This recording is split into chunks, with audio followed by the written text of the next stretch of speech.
할렐루야.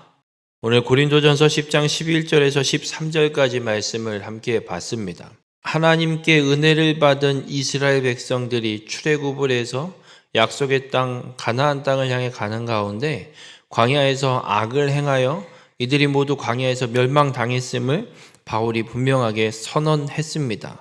그런데 이렇게 이야기하는 이유는 우리로 본보기가 되기 위해서 분명하게 말씀하고 기록하고 있음을 오늘 본문에서 선언하고 있습니다.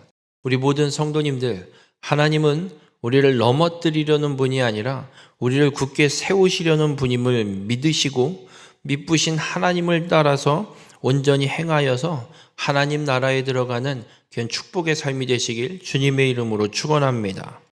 이스라엘이 우상 숭배와 음행 그리고 또 원망과 하나님을 시험함으로 광야에서 멸망받았습니다. 이런 역사를 우리에게 보여주시는 이유는 본보기가 되게 하기 위해서입니다. 왜 이 역사, 이스라엘의 멸망의 역사를 우리에게 본보기로 보여주시냐면 오늘 본문 11절에 말세를 만난 우리를 깨우치기 위하여 기록되었느니라 라고 선언합니다. 여러분, 하나님의 은혜를 받은 하나님이 부르신 민족임에도 불구하고 하나님의 약속의 땅을 향하는 광야길에 다 멸망당한 것처럼 우리들도 말세를 살아가고 있는 우리에게도 동일한 역사가 일어날 수 있음을 기억하고 이들을 본보기 삼아서 이 인생길, 멸망당하는 길을 살아가지 말고 하나님 나라에 들어갈 수 있는 믿음을 끝까지 지키는 삶을 살아가라고 우리에게 기록한 말씀임을 분명하게 선언하고 있습니다. 히브리서 6장 4절부터 6절에 보면 이런 말씀이 있습니다.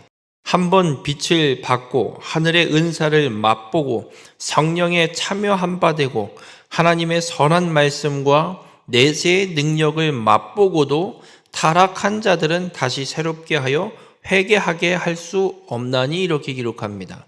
우리가 예수 그리스도를 믿어 구원받았지만 그 성령을 경험하고도 은사를 받고도 타락할 수 있다는 이야기입니다.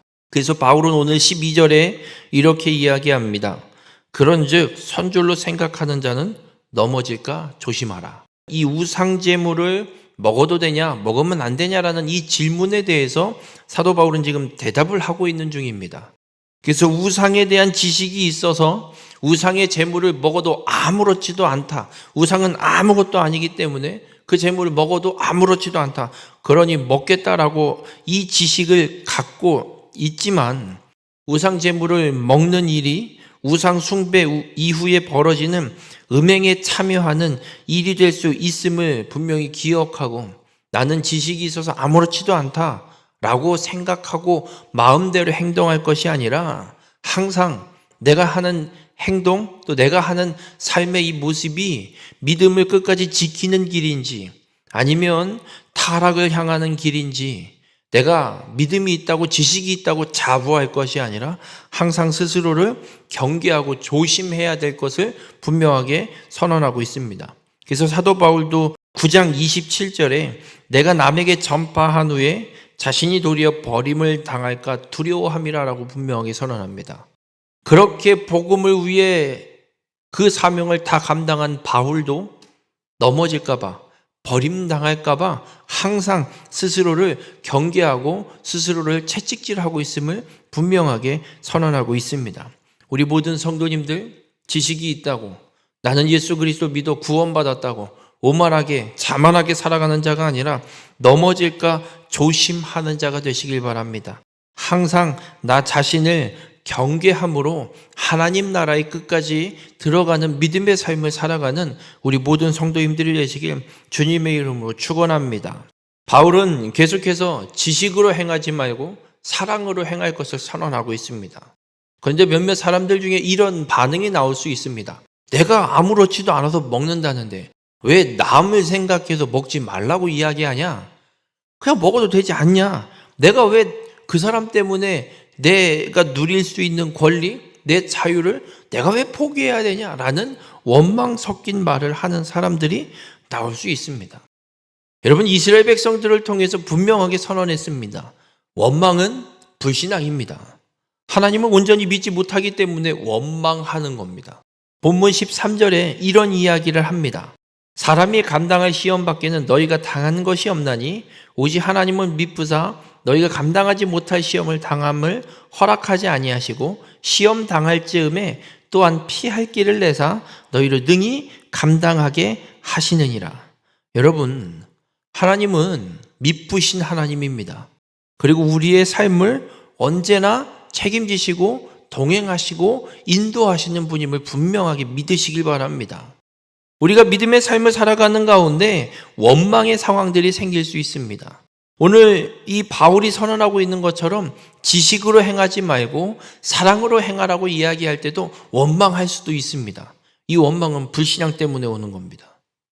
믿음이 있어서 원망하는 게 아닙니다. 믿음이 있다면 그렇지, 한 영혼이라도 세울 수 있는, 구원을 받는 대로 인도할 수 있다면 기꺼이 행하는 것이 믿음 있는 자의 삶입니다. 그런데 내가 누릴 자유를 내가 왜 포기하고 저 사람 때문에 왜 내려놔야 되느냐 원망한다는 얘기는 하나님의 뜻이 아닌 내 뜻대로 하고 싶은 욕심과 내 지식 때문에 생기는 겁니다. 이런 생각이 드는 이유는 사단이 유혹하기 때문에 그렇습니다. 그런데 우리가 분명히 기억해야 될 건 사단이 우리를 유혹하는 것은 사단 마음대로 하는 게 아닙니다. 하나님께서 분명히 오늘 본문 13절에 이야기하고 있는 것처럼 우리가 당할 시험은 두 가지입니다. 하나님이 우리를 테스트하는, 확인하시는 시험, 사단이 우리를 넘어뜨리려는 유혹, 미혹하는 시험, 딱 두 가지밖에 없습니다. 사단이 주는 유혹도 하나님이 주신 권한 아래에서 이루어지는 것입니다. 욥기를 읽어보면 사단이 와서 하나님이랑 단판을 짓는 이야기가 나옵니다. 그래서 하나님이 사단에게 이야기합니다. 그래, 욥의 생명은 건들지 말고 네가 할 수 있는 대로 해봐. 하나님께서 분명히 사단에게 욥을 마음대로 하게 주지만 범위를 정해놓습니다. 그렇듯 우리의 삶에 일어나는 사단이 주는 시험이 됐든 유혹이 됐든 하나님이 주신 시험이 됐든 하나님의 권한 아래 하나님의 섭리하신 가운데 이루어지는 일임을 분명하게 말씀하고 있습니다. 만약 감당하기 어려운 어떤 사건이 펼쳐진다면 능히 피할 길도 하나님이 준비하시고 우리로 그 일들을 감당하게 하십니다. 그렇게 하나님은 미쁘신 분입니다. 이 미쁘사라고 번역되어 있는 말은 신실한 혹은 믿을만한 이라는 뜻을 갖고 있습니다. 그러니 하나님은 신실하시고 믿을만한 분입니다.